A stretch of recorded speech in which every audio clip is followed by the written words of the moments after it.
नमस्कार दोस्तों, सर जी क्लासेस में आपका स्वागत है। तो हम लोग बेसिक साइंस और इंजीनियरिंग पोर्शन कवर कर रहे थे, जो कि आपका ये टेक्नीशियन ग्रेड 1 सिग्नल एग्जामिनेशन के लिए काफ़ी इम्पोर्टेंट है। और देखिए, इसके जो है आपके जो भी क्लास हमने करा दिए हैं, तो उसका हमने अलग से प्लेलिस्ट बनाया हुआ है। तो आप लोग जो है उन सबको डिटेल में देख सकते हो, लिंक जो आपके डिस्क्रिप्शन बॉक्स में आपको मिल जाएंगे। और इसके साथ में देखिए दोस्तों, हमने जो है एक कोर्स भी लॉन्च किया हुआ है, जो आपका एग्जामिनेशन होने वाला है। तो इसमें देखिए, जो आपका कंप्यूटर बेसिक्स का पोर्शन है, जनरल अवेयरनेस का है, और साथ में जो बेसिक साइंस और इंजीनियरिंग का है, तो इन तीनों के लिए जो हमने एक इक्विवेलेंट कोर्स लॉन्च किया हुआ है, जिसमें कि आपको देखिए टॉपिक वाइज लेक्चर्स तो मिलेंगे ही इन सभी सब्जेक्ट के। इसके साथ में जो आपको सभी सब्जेक्ट के पीडीएफ भी आपको जो इसी के साथ में आपको मिल जाएगा। तो आप लोग जो है इसमें इनरोल हो सकते हो। ये जो है आपको ऐप में अवेलेबल है, ऐप आप लोग डाउनलोड कर लेना, सर जी क्लासेस के नाम से है। ये जो है लिंक भी आपको डिस्क्रिप्शन बॉक्स में आपको मिल जाएगा। नहीं तो आप लोग गूगल प्ले स्टोर में जाके भी आप लोग सर जी क्लासेस ऐप आप लोग फाइंड करोगे, तो उससे जो है आप लोग भी इनरोल कर सकते हो। और ये जो है 299 में आपका अवेलेबल है। तो आप लोग देखिए, एक डेडिकेटेड वे में जो है आप लोग इन तीनों सब्जेक्ट का अच्छे से आप लोग तैयारी आप लोग कर सकते हो एक जगह, और बिना कोई डिस्ट्रैक्शन के आपको कोई ऐड इसमें नहीं आएगा। और इसके साथ में देखिए, अगर आप लोग अलग से पीडीएफ बाई करना चाहते हो, तो हमने जो है बेसिक साइंस इंजीनियरिंग पार्ट 1 का ऑलरेडी प्रोवाइड कर दिया है। इसके साथ में देखिए, जो सिलेबस है पार्ट 1 में आपके, तो ये सब आपको इसके अंदर में आपको ये मिलेंगे। और बाकी देखिए, जो पार्ट 2 है वो भी आपको जल्द ही मिल जाएगा। इसके साथ में कंप्यूटर का जो पीडीएफ है, ये भी हमने आपको ऑलरेडी प्रोवाइड कर दिया है। इसके साथ में जनरल अवेयरनेस का भी जो है, और करंट अफेयर का सभी का पीडीएफ हमने आपको ऑलरेडी प्रोवाइड कर दिया है। तो देखिए, अब अगर आप लोग पीडीएफ से भी करना चाहते हो, तो वैसे भी आप लोग कर सकते हो। नहीं तो आप लोग कोर्स में इनरोल होते हो, तो आपको अलग से पीडीएफ बाई करने की ज़रूरत नहीं पड़ेगी। तो जो लोग भी डेडिकेटेड वे में एक ही जगह पे इन सभी सब्जेक्ट का अच्छे से प्रिपरेशन करना चाहते हैं, तो आप लोग जो है कोर्स में इनरोल आप लोग हो सकते हो। वहाँ पे हमने जो है काफ़ी मिनिमम भी फी रखा हुआ है। बाकी आप लोग और जो कोर्स आपको प्रोवाइड कर रहे हैं, तो उन सब से हमने तो कम ही रखा हुआ है। तो आज जो है हम लोग माइक्रो कंट्रोलर के बारे में हम लोग देखेंगे। तो देखिए, जो माइक्रो कंट्रोलर है आपका, और जो माइक्रो प्रोसेसर है, तो इन दोनों में देखिए क्या है डिफरेंस यहाँ पे आपका, यहाँ पे कि जो माइक्रो कंट्रोलर है, तो ये आपका एक तरीके से एक इंटीग्रेटेड एक सर्किट ही आपका होता है, जो कि एक स्पेसिफिक ऑपरेशंस को ही ये परफॉर्म करेगा। इससे आप कोई दूसरा टास्क परफॉर्म करवाना चाहो, तो आप लोग ये इसे नहीं करवा सकते। तो ये माइक्रो कंट्रोलर माइक्रो प्रोसेसर में आपको बेसिकली यही डिफरेंस होता है इन दोनों के बीच में। माइक्रो प्रोसेसर का ऑलरेडी हमने कवर करा दिया है आपको। आप लोग एक सीक्वेंस में देखना, जो आपको हम प्रोवाइड कर रहे हैं, आपका कंटेंट जो आपको प्रोवाइड कर रहे हैं हम लोग कोर्स के अंदर में, जो ऐप में है आपका, और जो पीडीएफ दिया हुआ है, आप लोग सीक्वेंस में देखते चलोगे तो आपको कोई दिक्कत नहीं होगी समझने में। तो देखिए, जो आपका माइक्रो कंट्रोलर है, तो माइक्रो कंट्रोलर जैसे हमने आपको बताया था कि एक तरीके से इंटीग्रेटेड सर्किट होता है, जो कि स्पेसिफिक ऑपरेशंस के लिए ही डिजाइन आपको ये होता है। इसी को हम लोग एक एम्बेडेड सिस्टम्स भी बोलते हैं हम लोग। अगर हम लोग इसका एग्जांपल की बात करें, तो जैसे कि आपका फ्रीज हो गया, या फिर जो है आपका कोई भी हो गया आपका कंपोनेंट होगा, जैसे कि आपका मिक्सर हो गया, कोई भी रहता है जो कि एक स्पेसिफिक टास्क ही परफॉर्म आपके करते हैं यहाँ पे, और उससे दूसरा काम वो नहीं कर सकता है, तो वो आपका होता है माइक्रो कंट्रोलर होता है एक्चुअली में। तो ये देखिए एग्जांपल में आपका जैसे कि बात करें, तो माइक्रो कंट्रोलर में पढ़ा था आपका वह 8051, और एक एवीआर भी आपका होता है यहाँ पे, लेकिन ये मेन है आपका 8051। इसी के बारे में जो है स्टडी हमको करना है यहाँ पे। तो देखिए, माइक्रो कंट्रोलर है, तो इसमें क्या होता है यहाँ पे, तो इसमें देखिए जो रहेगा, इसमें मेन मेन जो कंपोनेंट क्या क्या होते हैं यहाँ पे, एक सिंगल आईसी रहता है एक्चुअली में, और वही आपका बन जाता है माइक्रो कंट्रोलर। तो इसमें आपका जैसे कि एक सेंट्रल प्रोसेसिंग यूनिट आपका रहेगा, सीपीयू। इसके साथ में जो है एक मेमोरी रहेगा आपका, और फिर जो है इनपुट आउटपुट इंटरफेसेस लगे हुए रहेंगे इसके साथ में। और ये जो है आपका एक सिंगल चिप में आपका ये रहेगा। तो ये बन जाएगा आपका एक माइक्रो कंट्रोलर। अब देखिए, माइक्रो कंट्रोलर, ये जो है आपका सर्किट आपको देखने को बहुत सारे चीज़ों में मिल जाएंगे, जैसे कि आपका रोबोट हो गया, तो इन सब में जो है आपका रहता है यहाँ पे। तो ये तो आपका एक बेसिक सा डेफिनेशन इसका हो गया। अब देखिए, क्वेश्चन जो आपका पूछा जाता है इनसे कि माइक्रो कंट्रोलर के जो है इसका क्या क्या जैसे प्रॉपर्टीज इसके होते हैं यहाँ पे, तो इनसे क्वेश्चन ऑब्जेक्टिव बनता है आपका। अब जैसे कि देखिए, माइक्रो कंट्रोलर जो है आपका यहाँ पे, तो ये जो है बात करते हैं कि इनका लिमिटेड टास्क होता है, मतलब लिमिटेड ही होते हैं इसके वर्क होते हैं, स्पेशल जैसे स्पेसिफिक ऑपरेशंस के लिए डिजाइन किया जाता है यहाँ पे। तो इनमें देखिए जो है आपका कम ही कैपेसिटी होती है, इनकी मेमोरी कम ही रहेगा आपका। तो इनके अंदर में जैसे बोला जाए ना, माइक्रो कंट्रोलर डिवाइस जो होते हैं, तो जो वर्ड होते हैं इसके अंदर में, तो आपका यहाँ पर ये जो लॉन्गर आपका हो सकता है वो 64 बिट तक आपका ये हो सकता है यहाँ पे। ये मतलब इससे ज़्यादा जो है आप ये नहीं हो सकते यहाँ पे कि लॉन्गर देन 64 बिट आपका ये रहेगा यहाँ पर आपका। और फिर बाकी देखिए इसमें क्या क्या कंपोनेंट होते हैं, तो जैसे कि देखिए इसके अंदर में आपका रैम रहेगा, रोम रहेगा, इसके साथ में टाइमर रहेंगे और इनपुट आउटपुट पोर्ट्स रहेंगे इसके अंदर में। तो यहाँ पे जो माइक्रो कंट्रोलर जो होता है ना आपका, तो इनमें जो है रैम रोम या फिर जो यूज हो रहा है, तो इन सबका एक स्पेसिफिक फंक्शंस होता है यहाँ पे। तो इनका क्या होता है, तो ये भी हम लोग देखेंगे। तो देखिए जो रोम होता है, तो इसका बेसिकली यूज़ क्या होता है, प्रोग्राम स्टोरेज के लिए। और जो रैम होता है आपका, तो इसका यूज होता है डेटा स्टोरेज के लिए। तो ये जो चीज़ है इंपॉर्टेंट है, जैसे कि इसका नाम ही आपका रीड ओनली मेमोरी, तो ये प्रोग्राम स्टोरेज का अलग का आपका होगा, और रैम है आपका रैंडम एक्सेस मेमोरी, तो ये इसका काम होता है आपका डेटा स्टोरेज के लिए। और देखिए जो माइक्रो कंट्रोलर आपका जो होता है, तो ये जो है आपका डिजाइन किया जाता है अस्किस्क आर्किटेक्चर को यूज़ करते हुए। कॉम्प्लेक्स इंस्ट्रक्शन सेट कोड आपका एक्चुअली में होता है ये। फिर उसके बाद देखिए जो पावर कंजप्शन जो होता है आपका, अगर मॉडर्न माइक्रो कंट्रोलर की अगर हम लोग बात करते हैं हम लोग, तो देखिए आजकल जो है आपका काफ़ी कम इसका हो चुका है ऑपरेटिंग वोल्टेज। तो इसका देखिए रेंज आपका 1.8 से लेके 5.5 वोल्ट तक भी इसका हो सकता है आपका यहाँ पे। और बाकी देखिए अब जैसे कि इसके अंदर में रोम आपके होते हैं यहाँ पे, लेकिन जो आजकल से जो लेटेस्ट जो आते हैं ना माइक्रो कंट्रोलर, तो उसमें से देखिए फ्लैश मेमोरी भी यूज़ हो सकते हैं इसके अंदर में, जैसे कि आपका ईपी रोम या डबल ईपी रोम भी ये यूज़ होते हैं यहाँ पर आपके ये। और बाकी देखिए माइक्रो कंट्रोलर ऑलरेडी हमने को बताया था कि ये बहुत सारे प्रोडक्ट्स में यूज़ किए जा सकते हैं इनको, जैसे कि मेडिकल डिवाइसेस हो सकते हैं, मशीन टूल्स हो सकते हैं, ऑटोमेटिक इंजन कंट्रोल सिस्टम होते हैं, रिमोट कंट्रोल अप्लायंसेस होते हैं। तो इन सभी में जो है आपको माइक्रो कंट्रोलर देखने को आपको मिलेंगे। अब देखिए यहाँ पे जो माइक्रो कंट्रोलर है आपका जो स्टडी करना है, तो वो है आपका 8051। तो इसी के बारे में जो है हम लोग यहाँ पे देखेंगे। एक आपका एक सिंगल आईसी होता है, इसी में जो है सारा चीज़ इनबिल्ट आपका रहता है यहाँ पे।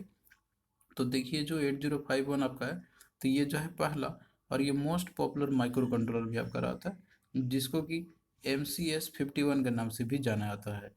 तो ये जो है आपका 8 बिट का एक माइक्रो कंट्रोलर है। तो ये आपको याद रखना है, यहाँ पे पूछा जाता है कि कितने बिट का माइक्रो कंट्रोलर, तो ये आपको जो है 8 बिट, 1 बिट का वर्ड लेंथ इसकी होती है यहाँ पे।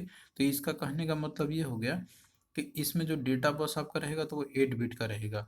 तो इसका मतलब ये हो गया कि ये जो है आपका ये 8 बिट एक बार में जो है प्रोसेस कर सकता है। फिर उसके बाद देखिए इसको जैसे कि हम लोग बोलते हैं यहाँ पे सिस्टम ऑन ए चिप बोलते हैं हम लोग, माइक्रो कंट्रोलर हम लोग बोलते हैं, क्योंकि देखिए ये जो है आपका एक चिप सर्किट होता है, एक इंटीग्रेटेड सर्किट ही आपका होता है यहाँ पे, जिसके अंदर में जो है बहुत सारे कंपोनेंट होते हैं इसके अंदर में। आप तो इसको एक बोल सकते हो कि आपका एक सिंगल चिप में बना हुआ रहता है आपका। और बाकी देखिए यहाँ पे जो इम्पोर्टेंट जो की फीचर जो होते हैं माइक्रो कंट्रोलर के, जो 8051 आपका है, तो इनसे बहुत सारा क्वेश्चन आपको बनता है एग्जामिनेशन में। तो क्या क्या इसके फीचर्स है ये आपको याद रखना है, इन्हीं से क्वेश्चन बनता है आपका। तो पहला हो गया कि इसमें देखिए 4 KB का जो है जैसे कि रोम होता है इसका, प्रोग्राम मेमोरी होती है इसकी ऑन चिप। फिर उसके बाद देखिए 128 बाइट्स का जो है ऑन चिप रैम होती है इसकी, जो कि डेटा मेमोरी के लिए यूज़ किया, मतलब डेटा के लिए यूज़ किया जाता है आपका, डेटा स्टोरेज के लिए। फिर इसके बाद जो आपका 8 बिट का डेटा बस होता है जो कि बाई डायरेक्शनल होता है।